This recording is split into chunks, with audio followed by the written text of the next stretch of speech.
Hi, everybody. We are day 2,130. Oh, gosh, y'all.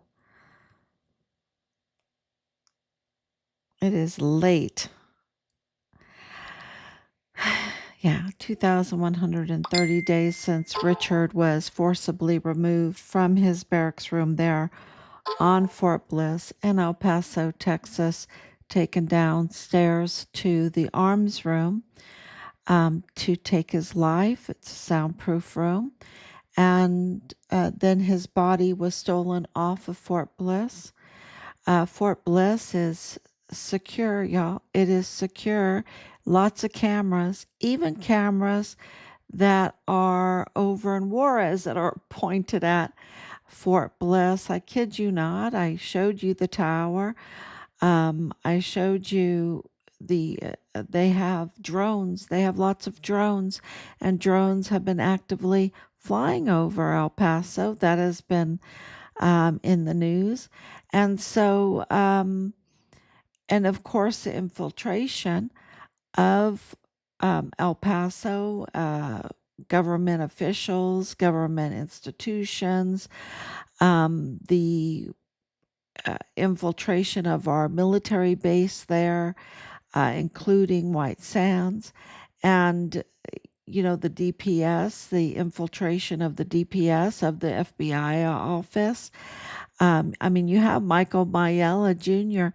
Working in the FBI office right now with Wetton, with Connell Wetton. So, we have the receipts to absolutely confirm everything that we're saying to you, right? And we've been saying this for years, and nobody has contacted and said, oh, that's not true. That's not true. The FBI could absolutely call us and say, oh, that's not true that we sent the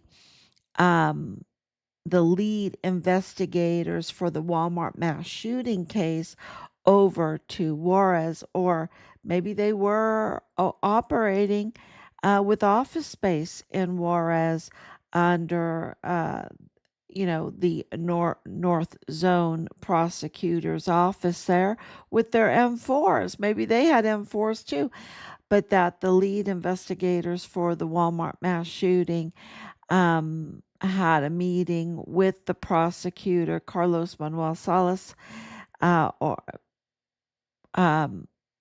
the prosecutors, the Fiscalia there, and said to obstruct Richard's case. Okay, obstruct Richard's case.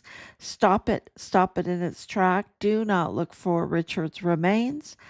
This is what happened with Vanessa Guillen. They stopped the investigation in its tracks after Texas EquiSearch found the Pelican case that her body had been in. They stopped it and they sent Texas EquiSearch away. And it was just by the grace of God that animals were making a ruckus around her grave, and linemen saw it, and her body was discovered in a very sophisticated crime grave. Eh, the most sophisticated grave, because it had, it was a foxhole. Her remains were put in there that were burnt, dismembered, and then lime over that, and concrete over that, and dirt over that. So it was very sophisticated, but her remains were found, and this is right before they took Richard's life, and of course they trafficked his remains to Juárez for disposal. They trafficked his remains over international border lines for disposal. So that is been confirmed, and we want our son's remains. And this is why this is so. Can you imagine institutions uh, participating in this? This is government, ooh, at their worst, and they're pretty bad, right? They're pretty bad, and this is at their worst. Participated in this, and so yeah, I think it's going to be by the grace of God, right? By the grace of God. Um, that we'll get our son's remains back because the implications of it is uh, it's just huge. And that's why, the media, I mean, I don't even have words for it. It's so big, right? And that's why the media um, really is very silent on this whole thing with what's going on at the border. So we have breaking news that, of course, um, Plenitud Crematorium is where evidence indicates that our son's body was brought to for disposal. It's a funeral home. It's a funeral home that the owners live in El Paso, Texas. It's a cross border funeral home business called Plenitud Crematorium that are in alliance with many other funeral homes. I think it's almost like a monopoly of funeral homes, different names, but same owners or same cartel operatives. It's the cartel got into the funeral home business, y'all. And the mother's name is Rosa Maria Purchase Ariano Caron. And of course, Rafael Ariano Caron that arranged all this scheming and everything when it comes to $1 million in bribe money to a judge to let his brother go, Jose Luis Ariano Caron, that, of course, Judge Ricardo Samaniego has a lot of explaining to do. Yeah, a lot of explaining to do. So he's just very corrupt and intertwined with this cartel. So the so uh, Jose Luis was caught at the Plenitude Crematorium when they raided that, and 400 uh, decomposing, rat infested bodies were discovered being flesh peddled. Um, Rafael Arliano Caron, who was advertising as the owner in El Paso and in Juarez, he has not been arrested that I know of, and he should be. And the same thing with the another co-owner, Rosa Maria Purchase Arliano Caron, because she owns the property. So, and you're talking about uh, violations against humanity. And now with this new information coming out about the fluids of the decomposing bodies going down drains with uh, no regulation, and of course there were no permits, there were no investigate in inspections, no inspections, and this is rat infested, no potable water, no air condition. I mean, it was pretty bad, y'all. It's pretty bad. Um, so this is how they operate, and the waterman should have inspected it. Of course, the health inspector, who was the El Chapo fentanyl Governor Maru Campos's mother, Maria Eugenia Galvan, she should have inspected it and absolutely closed it down because it didn't have any permits. Um, and they absolutely knew who the owners were because her administration gives him contract jobs, okay? And contract jobs for funerals, okay? For funerals, for state funerals. So not only contract jobs for asphalt and paving and um, holes in the road, potholes, and um, uh, airline strips repairing, all that. Also, for protection, because he was a security company too. So this, he was a contractor for the state of Chihuahua. And, so of course I knew who he was. He was uh, not doing Chihuahua any fans by polluting the water, okay, with the fluids of decomposing bodies, okay? That's, yeah, he needs to be uh, uh, put out a warrant for his arrest too, in my opinion. So, breaking news: Interpol has been or Mexico has requested that Interpol put out a red notice for Jose Luis Arellano Caron, the brother that was there. That this is a red notice. A red notice on Interpol is a big thing because he cannot use the banking system, any new banking system. He cannot use business dealings. I mean, everything can be frozen. 180 plus, maybe, yeah, maybe close to 190 warrants out for his arrest. He cannot travel, uh, it's a really big deal, and we'll be looking into that more.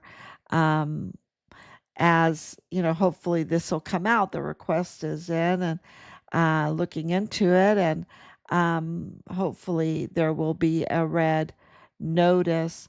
A red notice is a fugitive. He is a fugitive anyway, um, because he didn't show up. And of course, this whole thing with the bribe scam, he's a wanted man. Okay, he's a wanted man. And the connections, being with Beto O'Rourke, are huge, huge connections with Beto O'Rourke, huge connections with La Diabla. That was organ harvesting. And this is like the body dumping ground for that. Is that what that is? And the targeting of pregnant women and taking their babies with illegal C-sections. Is this a dumping ground for that? Um, you know, it is huge breaking news. The other is Carlos Manuel Salas has been in the news, rightfully so. He is a total criminal. He had a total record, and Maru Campos, I guess she doesn't vet who she picks, or she knows exactly who she picks. If she's an El Chapo fentanyl governor, and Carlos Manuel Salas is Juárez cartel. So you have Juárez cartel in Sinaloa. And that's why we were saying that this is an El Paso conglomerate, cartel conglomerate, where they've made alliances, to make one big shadow state with the cartels, with El Chapo Sinaloa cartel, with the Juarez cartel, with La Linea cartel, with CJNG cartel. So this was uh, clearly, we have lots of evidence, and this is a really good one for people to understand that they're working together. And, this is a shadow state.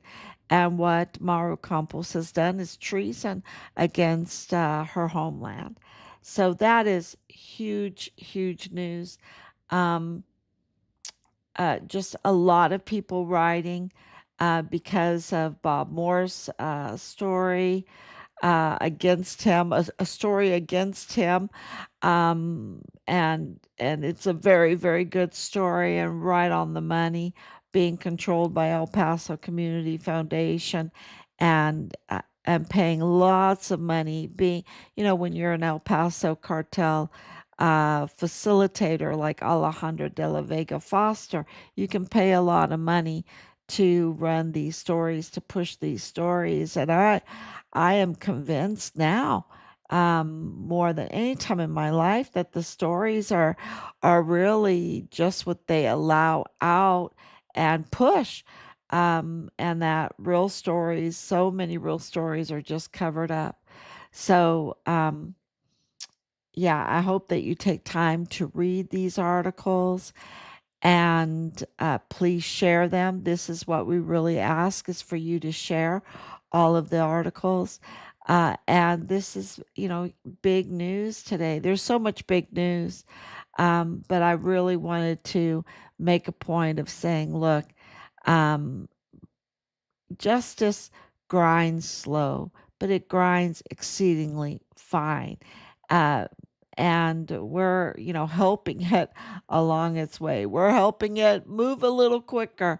And I want to say thank you to all the families that were vocal when it comes to the remains of their loved ones being at Plenitud Crematorium, because I know that they were under immense pressure, and I can't even imagine what they were put through to try to get them to stay silent. So I'm very, very grateful for them.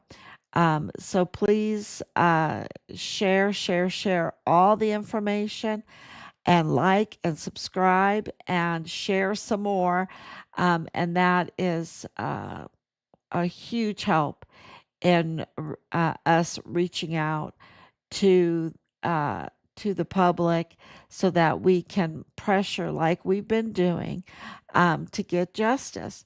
And we're it. This is a government of the people, by the people, for the people. Our government has been, it's just in a mess, y'all. It's such a mess. It's just like, wow. Um, you have a lot of infiltrators that get a lot of money to do a lot of things that are not in our favor. So, yeah,